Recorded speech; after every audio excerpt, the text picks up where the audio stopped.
All right, if we could all please be upstanding, and Councillor Plum, could you lead us in prayer? Almighty God, we acknowledge that we have a responsibility to look after your creation, especially this region we call Barcaldine Regional Council. We are also conscious that our decisions are going to affect deeply the lives, land and property of the people we have come here to serve. Remind us to exercise respect for each other, of our fellow councillors, staff and for the people of our region. Help us in this meeting to act wisely, justly and intelligently in all our deliberations. Thank you, Lord, for the privilege of both leading and serving, and assist us to do this well. Amen. Amen. Councillor, we have condolences for Mrs. Carolyn Woodger, Mrs. Veronica Ann Balderson, Mrs. Maureen Nola Head, and Mr. Trevor Balderson, all of Barcaldine. Councillors and staff, are there any other unfortunate losses? If you please observe a minute's silence.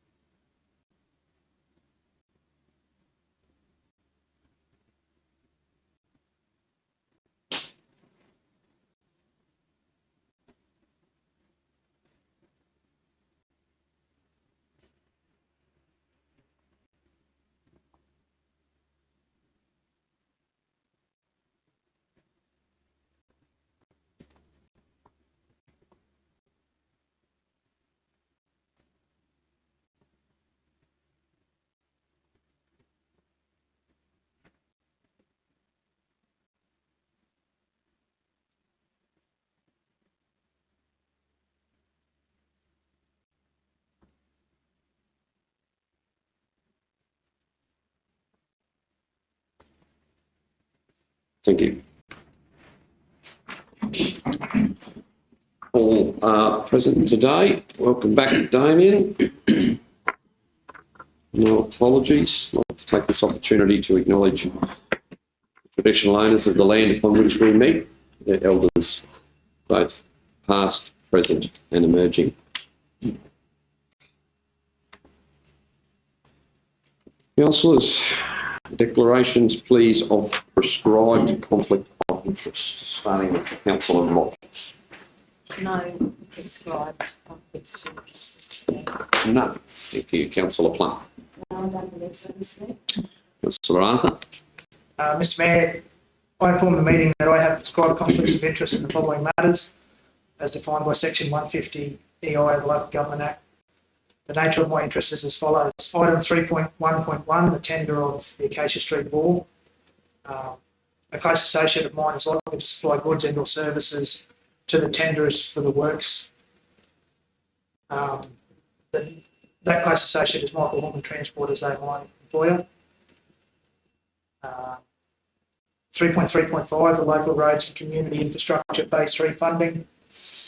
Again, close associate of mine is likely to supply goods and services to tenderers or council directly out of a successful funding application. Close associate is Michael Horman Transport as they are my employer. 3.3.6, local government grants and subsidies program funding. Again, as a close associate of mine, is likely to supply goods or manner services to tenderers or council for works out of a successful funding application. A close associate is Michael Horman Transport as they are my employer. Councillor, can I just slow down on that one? I know you're declaring all of these quite often out of an abundance of caution. The LGGSP though, 336, can you give me a bit more information here? We're installing gates in Alpha. I assume the gates will have structural concrete. Not under that grant. That's getting covered separately. So that's in this budget. This is for works that we haven't even designed yet. So we don't even know ourselves what they are. It's for a package of how we're going to across the council area. So there's the housing package, which speaks for itself. Yep. And then secondly, well, the first point A from memory was for town entrance beatifications. Yep. We were through the budget process considering some sort of uniform nice way end of town. This grant has opened and will close before we can complete the budget process. So before it's fully designed, we're thinking, let's put it into that and see if that'll co-fund it, because otherwise we're going to be wearing the cost ourselves. Oh, you can declare it is an abundance of caution until my complaint against the OIA, current one is processed either one way or the other. But even the building works, like if we put a concrete path in or a carport, there's concrete in it, Mr. Mayor. All right. I know that. Just fair enough. Your obligation. Yep. Item 3.38, the asset disposal policy. Again, possibly tenuous, Mr. Mayor, but close associate of mine is a possible buyer of those disposed assets via this policy, as in my employer, Michael Horn Transport. I find that one even less likely to be a conflict of interest, because all of the stated methods within that policy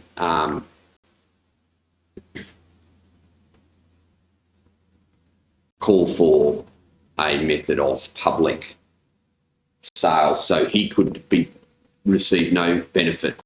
We're not calling in there for him to have special treatment. So you're setting, that's policy, and councillors I can't see, it's not like the procurement policy where we're purchasing from where you declare an interest. In this case, we'd be selling to the public, of which he is a member. Your prerogative. Yeah, I appreciate it, Mr. Mayor, but I'll stick with my position. Right. Well, just remember the section 150EF says that stands to gain or benefit or suffer a loss in relation to the matter that is no greater than the benefit or loss that a significant proportion of persons in the local government area stand to gain or lose. So would your employer's gain or loss be of any... It depends, Mr. Mayor. If he buys a piece of plant and has it for 10 or 15 years and makes considerable money out of council with it, or privately... But the benefit of the asset policy is not about the works ongoing, it's about how he would acquire that asset.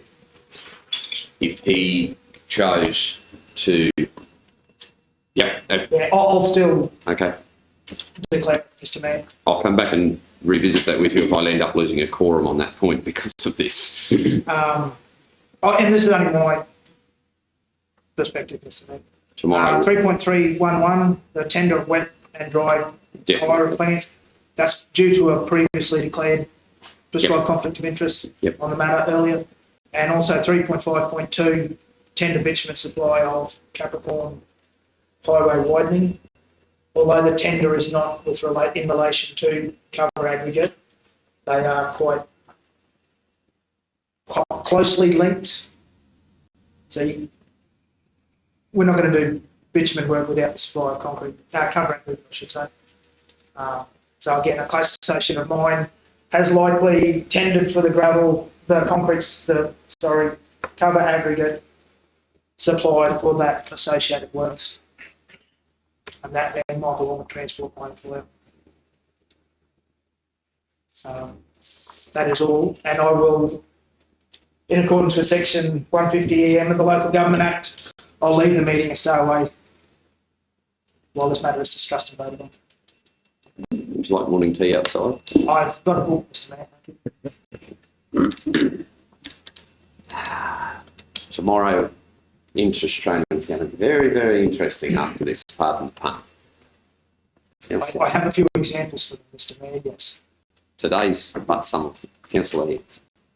I'm not sure on 3.311, because I did have a previous one with my son being an equipment hire for council.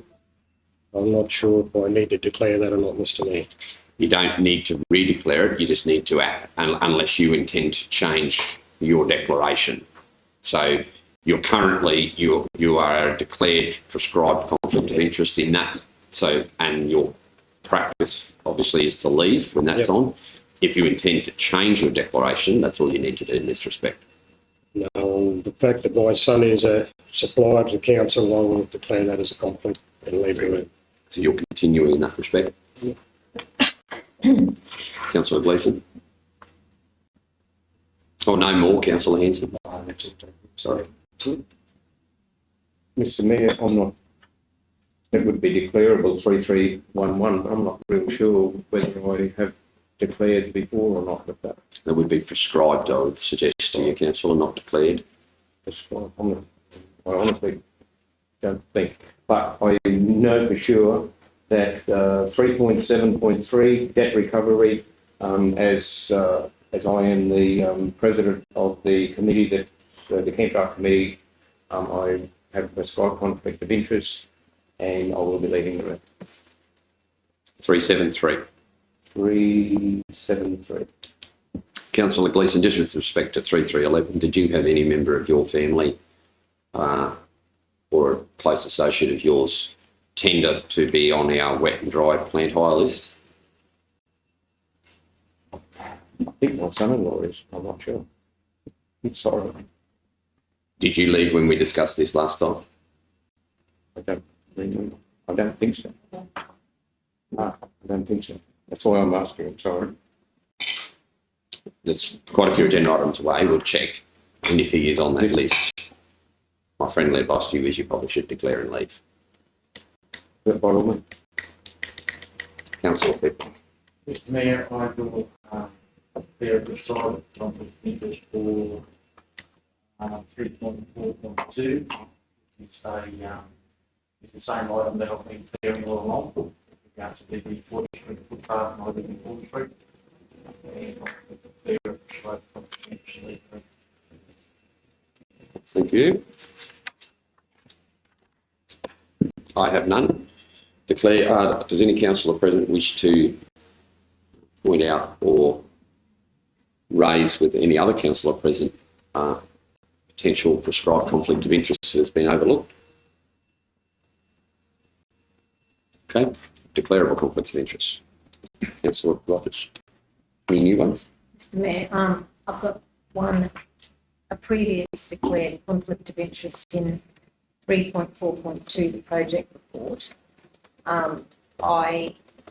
Because of my connection with the Lake Dunn Sculpture Trail, this one I'll just, if the other councillors are agreeable, I'll stay in the room for that one.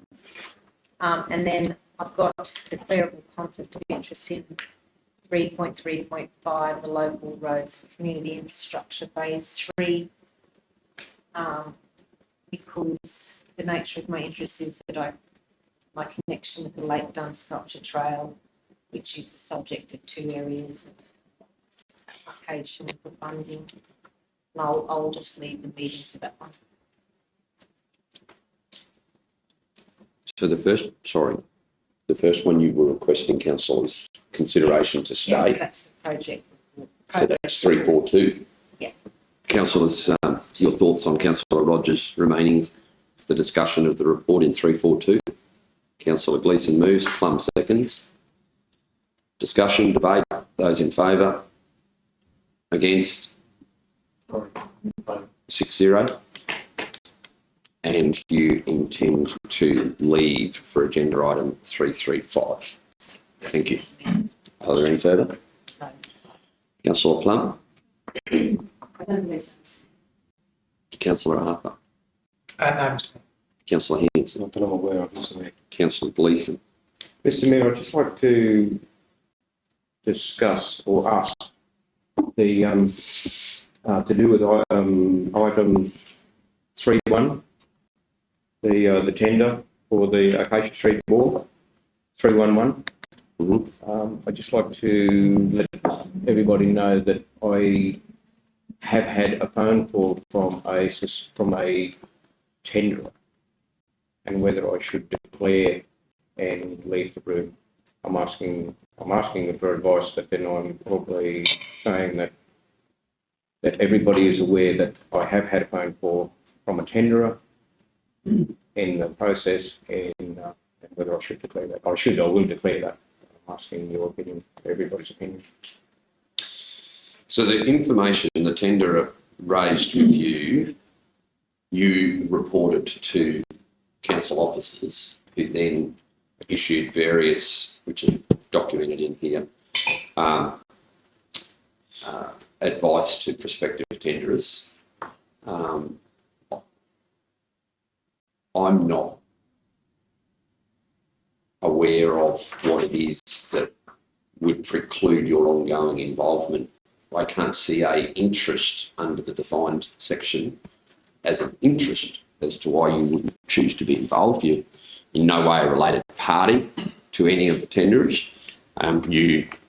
Yes, you did have contact with a tenderer, but you reported that contact. Yes. And not only that there'd been contact, but the detail of that contact. And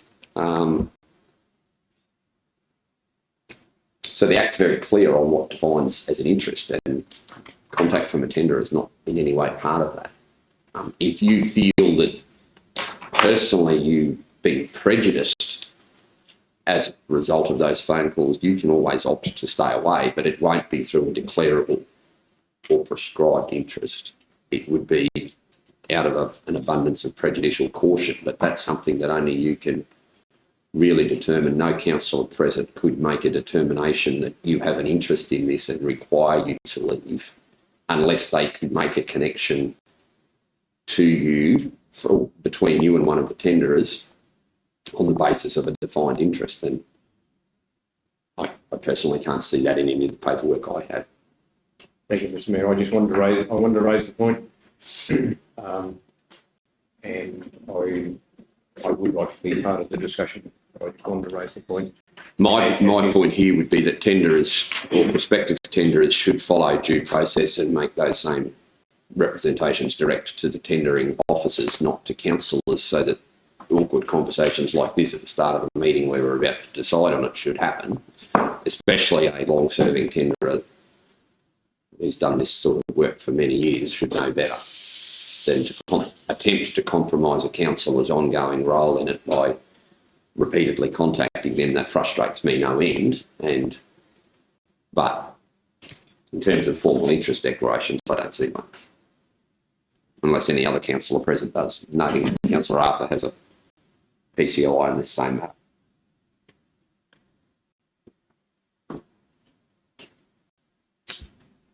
Save me coming back though.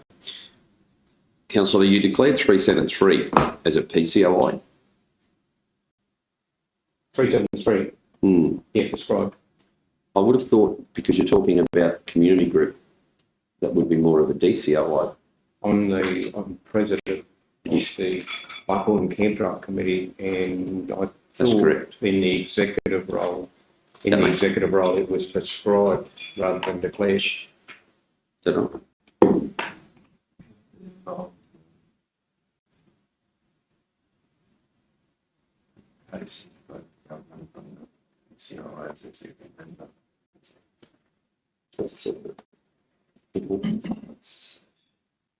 Right, thank you. You've declared it anyway, so you're out of the room.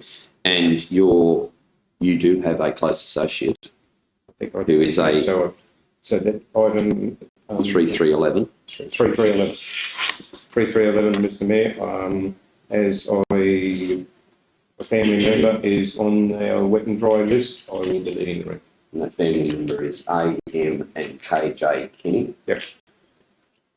Yeah, my daughter, my son-in-law, and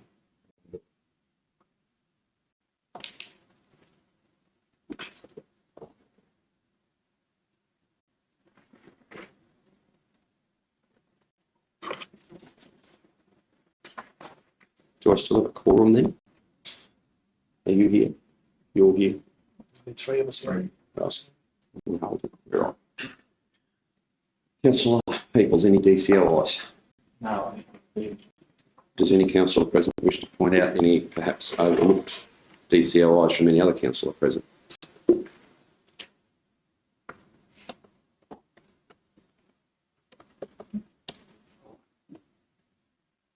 Okay, there being none. Confirmation of minutes from the general meeting 18 January. Do I have somebody move that we receive those, please? Councillor Hanson, seconded Councillor Plum. Those in favour? Carried. Are there any omissions, errors or alterations to those minutes? Being none, do I have somebody move that we confirm those minutes from 18 January? Councillor Plum, Councillor Arthur. Those in favour? 7-0. 3, 1. Oh no, sorry, petitions. Does anybody here, officer or councillor, have a petition they wish to present? There being none.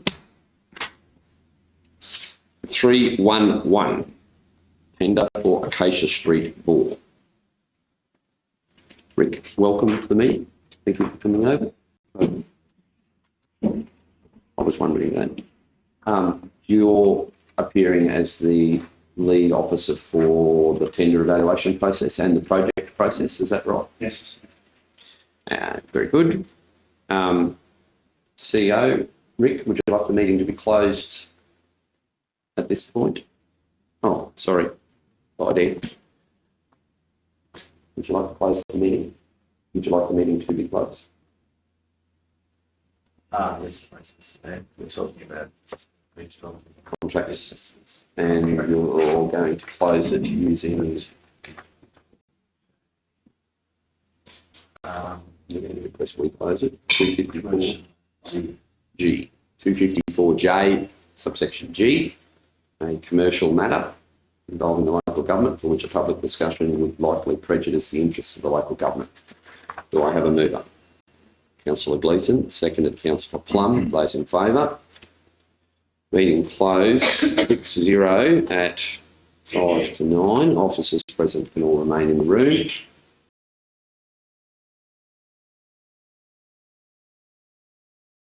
Camera can come back on, please, Aaron.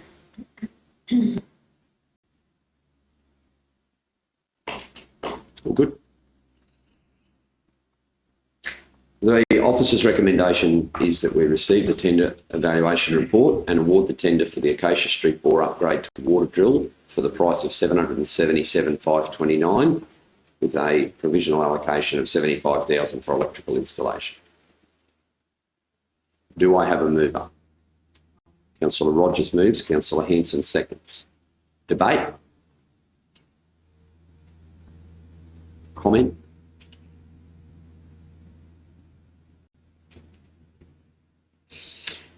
I will call vote. Those in favour? Against? 6-0. Thank you. Thank you, Rick. Would you like to stay for the planning meeting? Do you require me to? No, I don't. Thanks, Rick.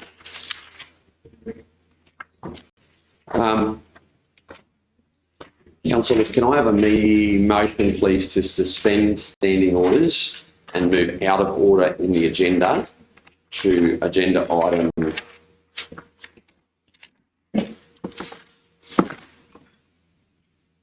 333, please. Councillor Peoples moves, seconded Councillor Hanson. All in favour?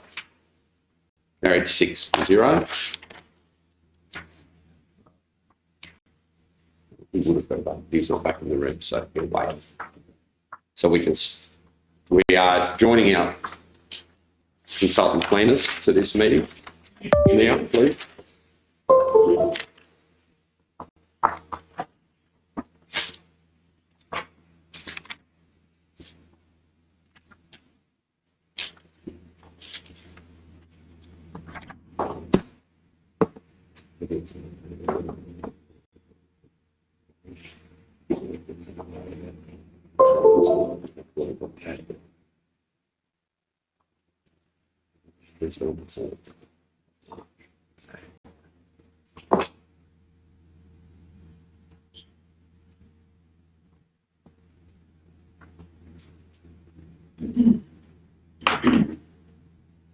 G'day, Greg.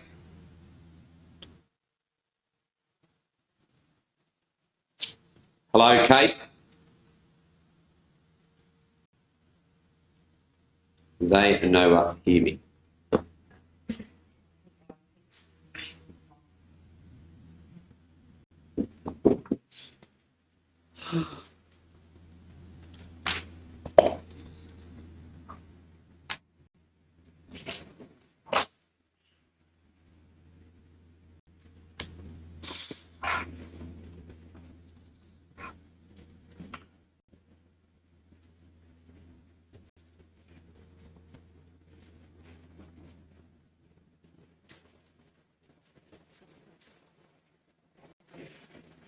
Yeah, but, That one?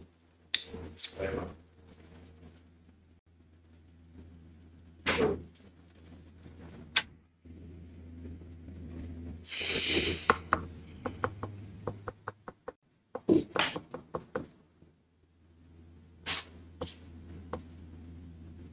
You know how this, I used to just plug in. to this? I'll text Greg, shall I, and tell him that we're having some slight troubles.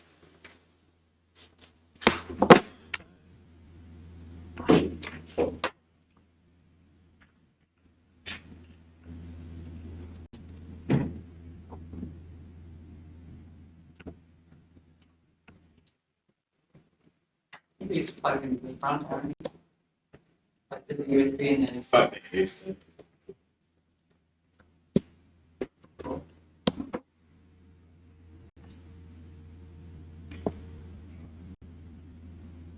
Can you hear me now, Greg? Now I can't hear you. No, you're not on mute. It's us still. We're working, but you can hear me. These are the sort of conversations I like, I guess, where everyone just gets to listen to me and I don't have to worry about anything coming back. Oh, watch the OIA. Have fun with that.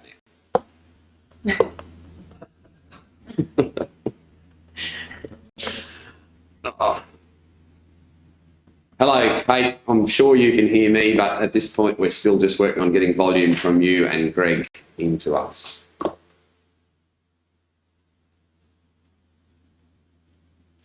I think we might be good. Maybe. Come again, Greg? You can hear us? Yeah, I can hear you now. Excellent. Okay, so I've got Tim and Larry with me as well as Ben. I think you've been talking about this morning. So. Morning, councillors. Sitting at the front. Yeah, Greg. Sorry, I've just lost a councillor, which you wouldn't think is that hard, but I have somehow.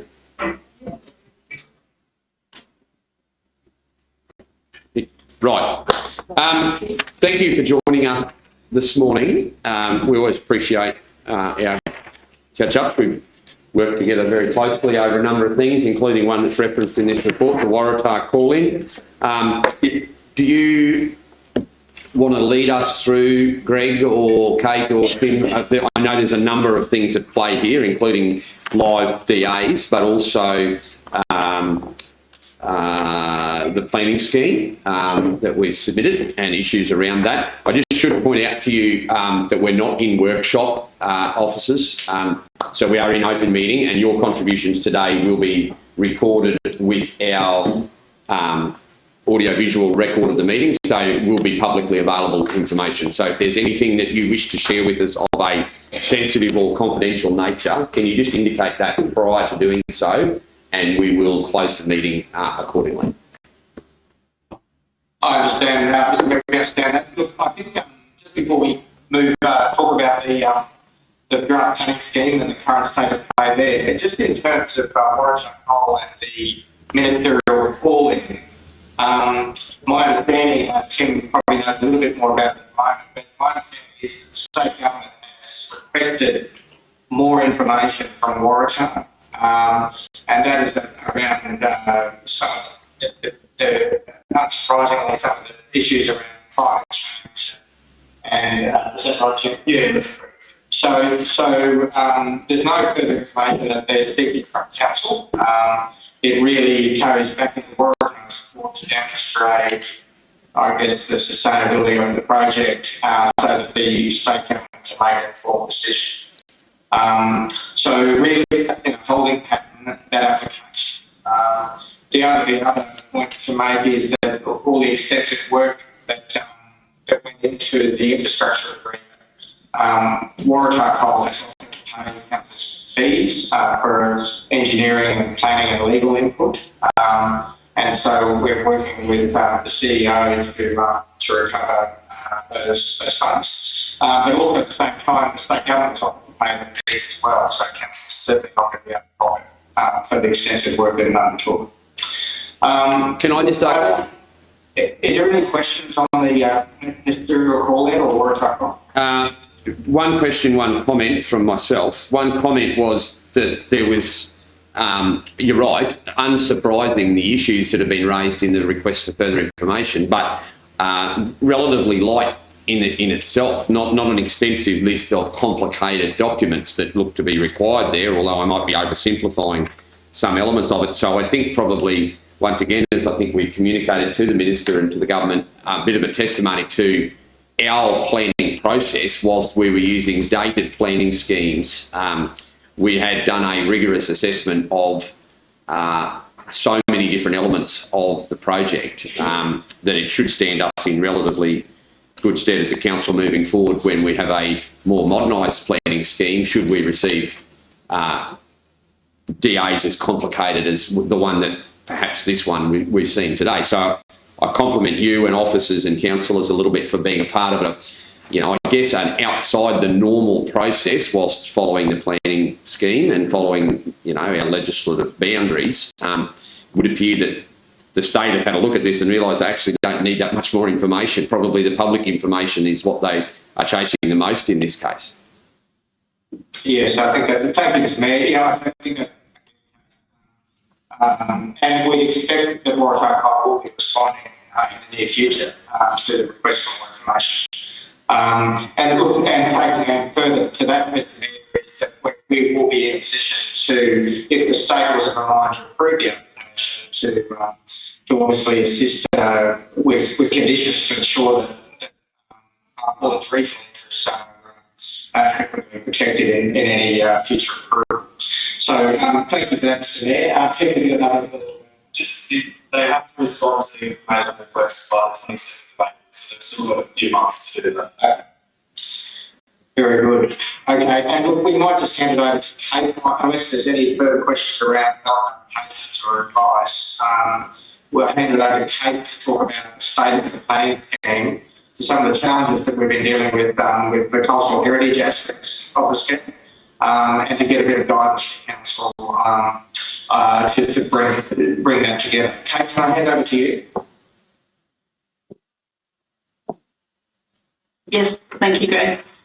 Good morning, Mayor and councillors. Good morning, Kate. I believe you have a report in front of you which summarises the status of the planning scheme project.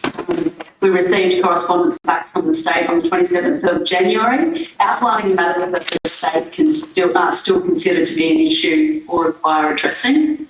I have since had a meeting with council's officers to run through which of them are actually outstanding matters still to be addressed. I believe there are the two key matters to be addressed is determining the places that will be included as local heritage places. They should probably be treated, I guess, with a degree of confidence at this point before we've had an opportunity to engage directly with some of the private property owners. There are approximately 7 places being considered for inclusion, which are owned by organisations or private individuals, and I think it would be appropriate before we put those places on the record to engage with those people.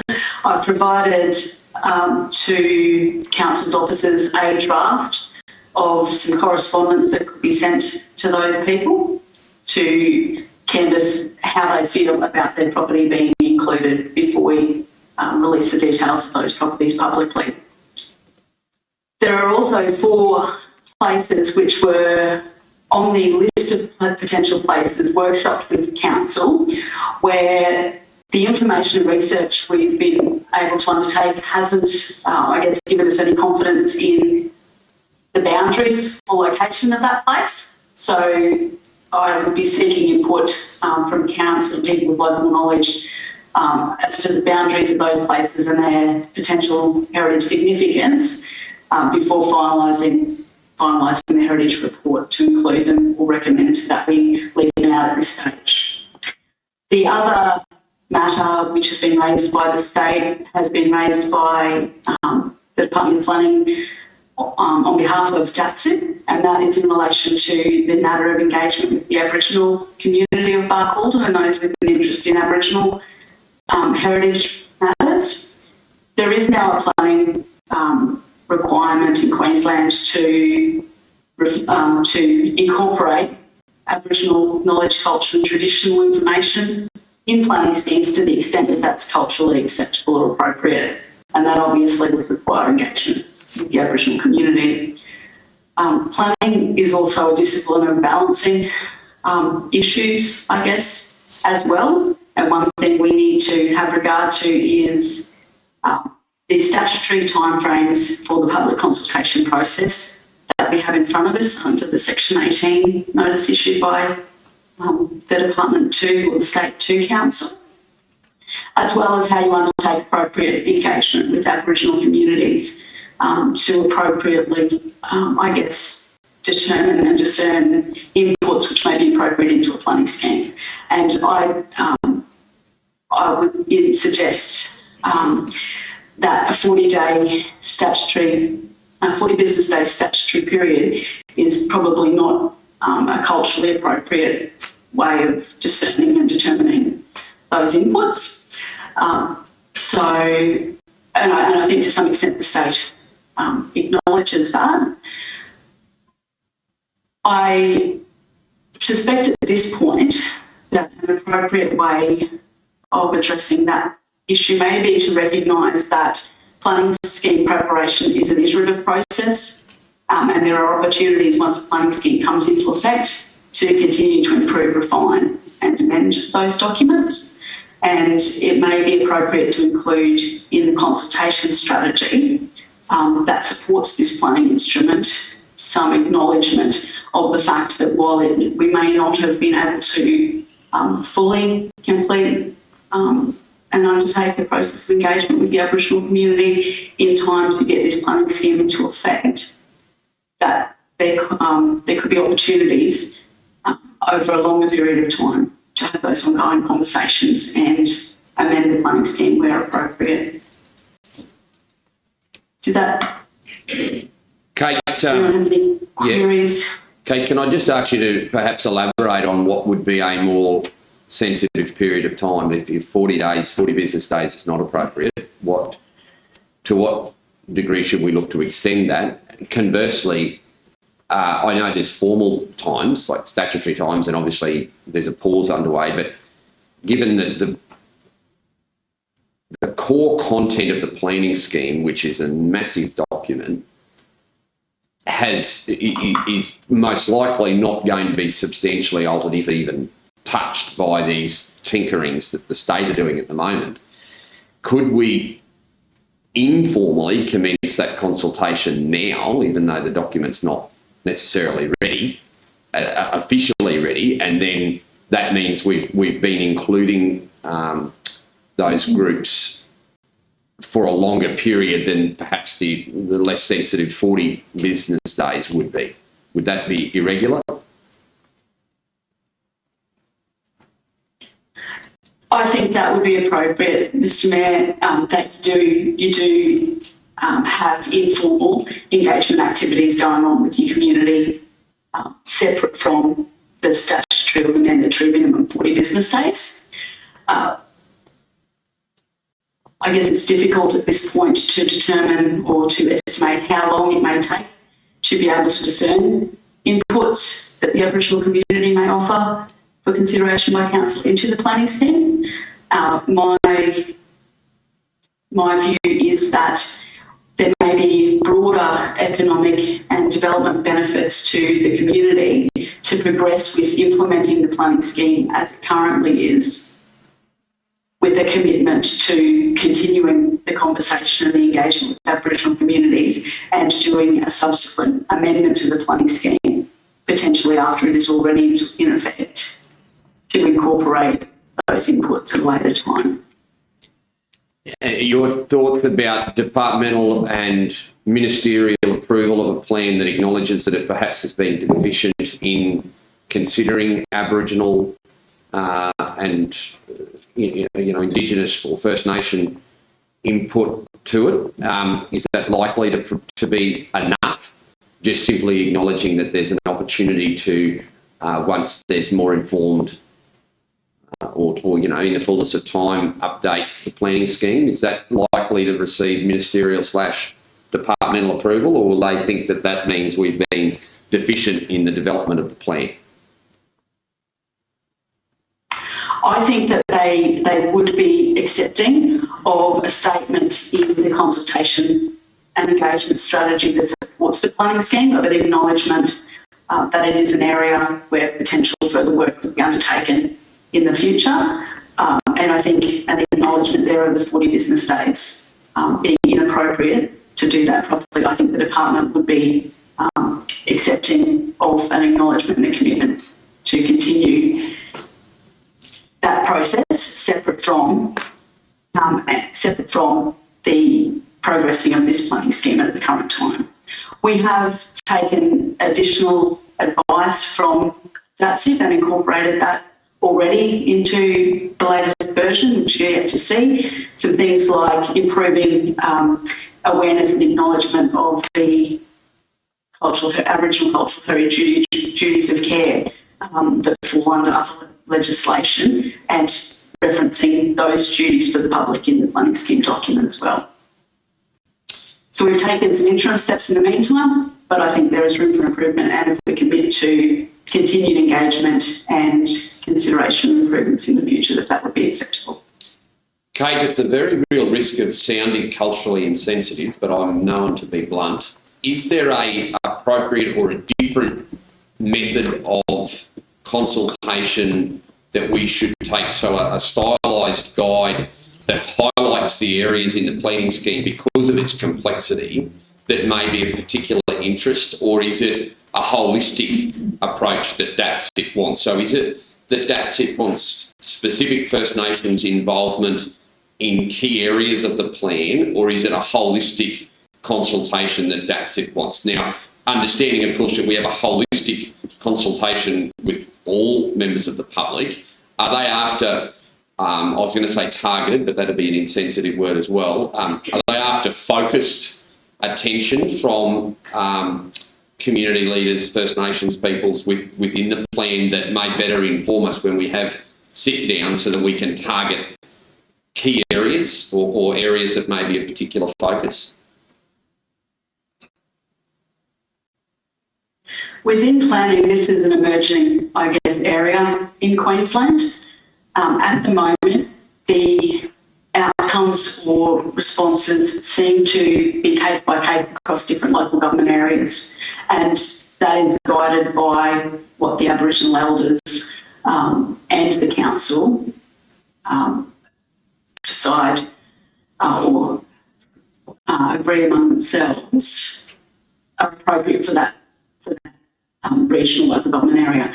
In some cases, it might be identifying and protecting places of significance.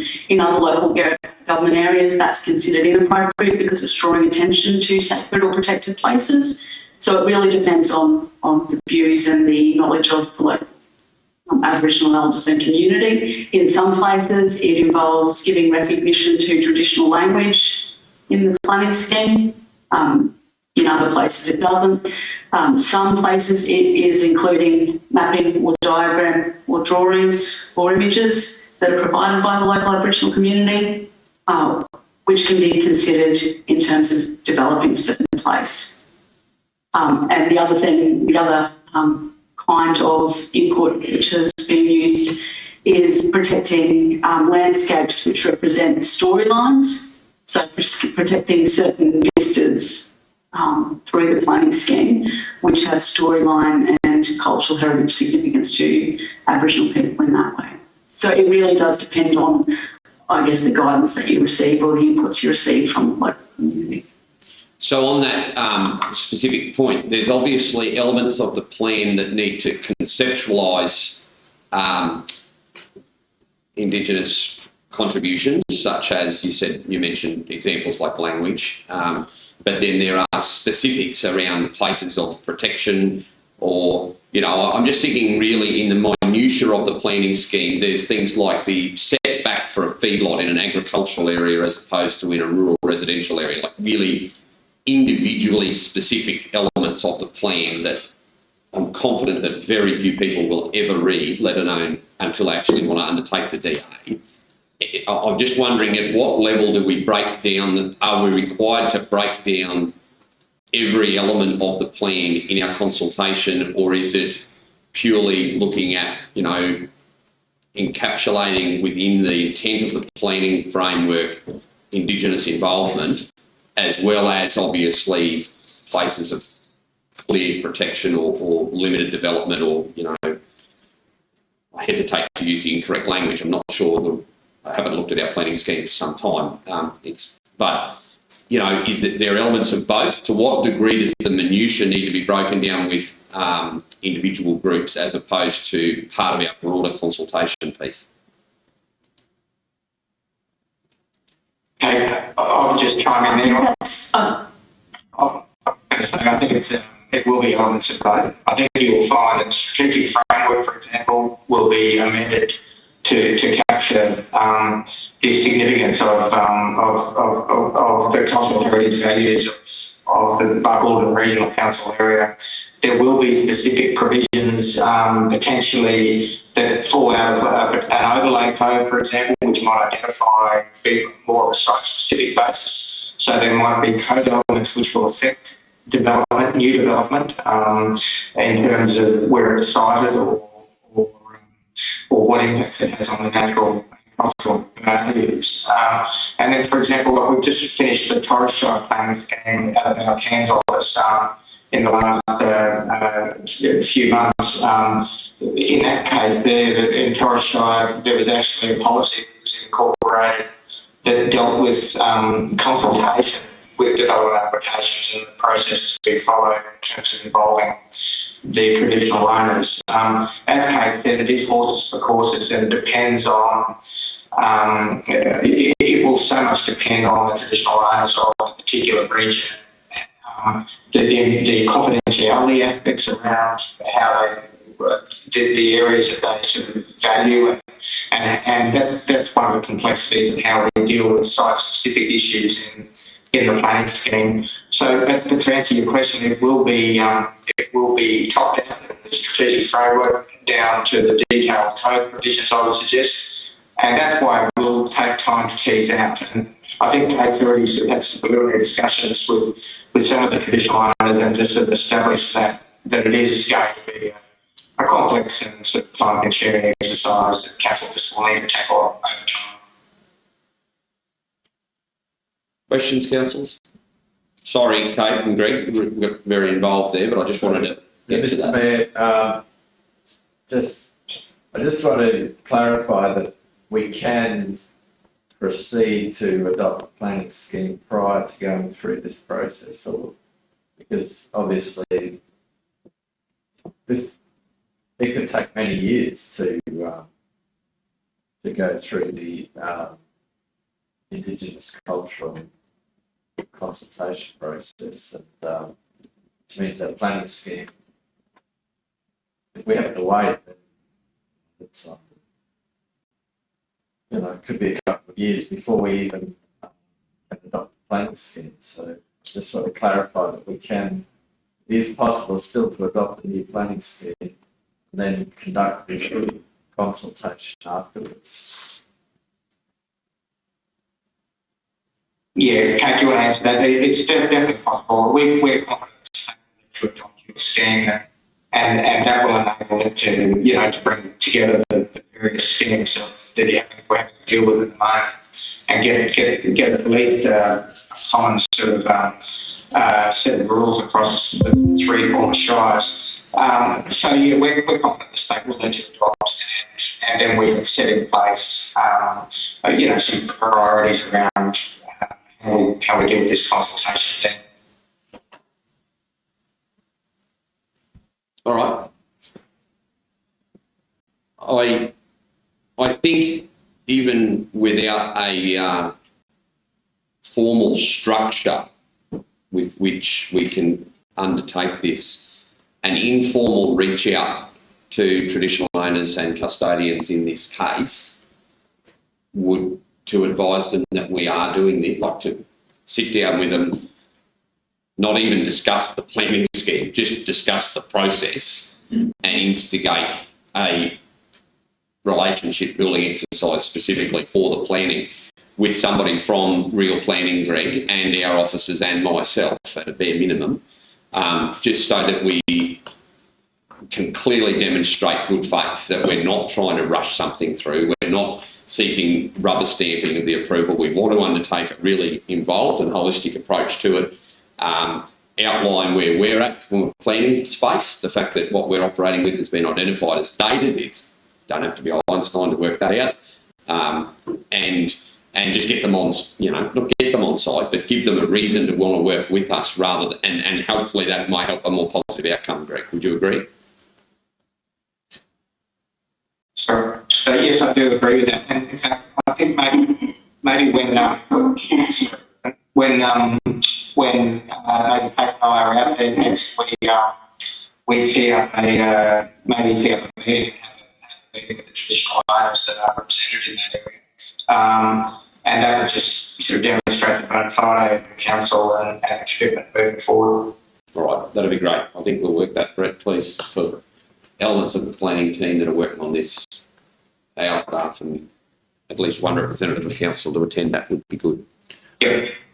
All right, any more questions more generally on the planning scheme? Apologies, Kate, I hijacked your presentation there on that particular issue, but I just wanted to make sure that we were all very clear about that, because I wasn't as well briefed as I am now by you, but I did know that this was an evolving area, and I just wanted to make sure that we weren't, as a council, individually heading in the wrong direction. So does anyone have any more questions for that area or for any other area of the draft planning scheme? Can I just further point just on the European cultural heritage sites? I think Kate said the 7 sites where we're going to be writing property owners. Sometimes there's some sensitivity around that, with people having their land put on the register. I'm just letting councillors know that it is commonplace across Queensland in contemporary planning schemes for there to be local heritage registers. So these are sites that aren't necessarily protected by the state government. There's obviously state heritage listed sites. But it is best practice. It is something that the state government has basically instructed councils to do. And it's not as if it's a broad list that we're trying to advance. There are 7 sites. Kate, are you expecting there might be some resistance in terms of when we write to these parties?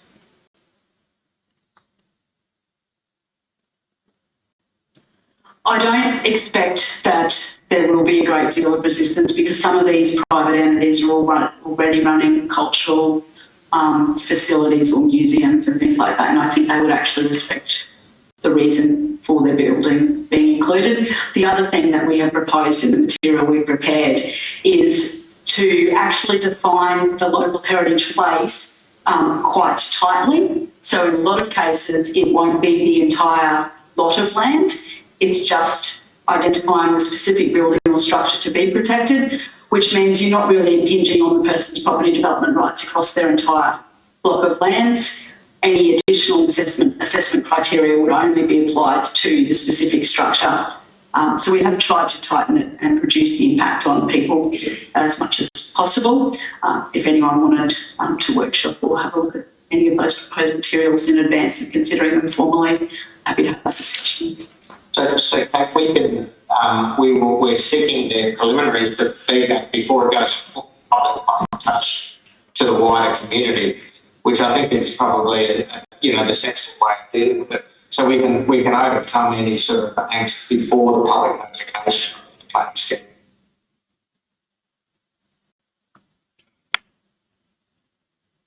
Yes, correct. That was the point of having a council officer send that correspondence in advance of it just being presented to the state, or presented to council, presented to the state, and then released publicly, so the council has a heads up, I guess, as to the support or otherwise of the particular property owners. And if it is going to be contentious, similar to with the Aboriginal cultural heritage matters, if it is going to be sensitive and impede the progress of the planning scheme, there is always the opportunity for the council to remove that place, or to not proceed with including that place at the moment, and to put it to the side and consult on it separately if required. So I think there's opportunities there to start and continue discussions without getting in the way of the planning scheme, while still responding to the state's requirements that we take preservation of local cultural heritage seriously. Okay, thanks, Ed. Look, Mr. Mayor, I think that probably concludes the presentation. Any sort of general planning questions, I guess, we'd be happy to take from the floor as well. One question just on process here for when the planning scheme comes back from the work that's being undertaken with the state. Will we be able to see a marked version of that to highlight, because I might be the only councillor that hasn't got a good enough memory, but I won't have a good enough memory to remember what was in it and what wasn't when it went. Is there a way that we'll be able to see the difference between what we approved to be submitted and what is actually going to be presented for public consultation, so that we can just understand A, what's been added, and B, if we need to, like we have already today on this one issue, have some understanding as to why that happened? I can answer that question, Mr. Mayor. Thank you. So, Mr. Mayor, yes, you will see it before it goes back to the state. So the package went before council some time ago and was submitted to the state. These dealings which have been going on have sort of been an informal back and forwards at the moment until we prepare the consolidated revised version to go to the state.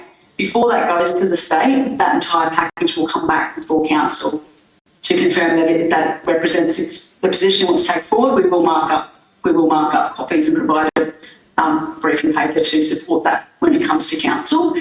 Council will resolve to agree to submit that new version of materials to the state, and the state will then undertake its assessment on that. These dealings we're having in the meantime with the state are trying to make sure when that final revised package gets to the state, it can proceed rather efficiently without any further hold up.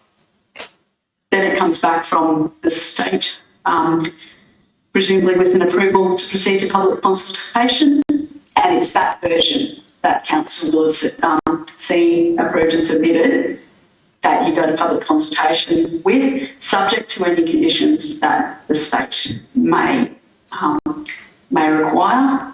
We are aiming, our objective is to have no conditions come back, ideally. Excellent. Thank you. That answers my question. Councillor Roberts. Councillor Plum. Arthur. Anson. Lisa. All councillors are happy with the presentation. Thank you very much. Greg, Tim and Kate, we will be in touch, no doubt, on these issues. The planning scheme probably now we've moved away from Waratah for a bit, and we're now going to be thinking more about the planning scheme, hopefully, in the coming months. Thank you. Thanks, Mr. Mayor. Thanks, Council. Thank you. With that, we will adjourn for morning tea at 10:11, please, or 10:12, or whatever it is.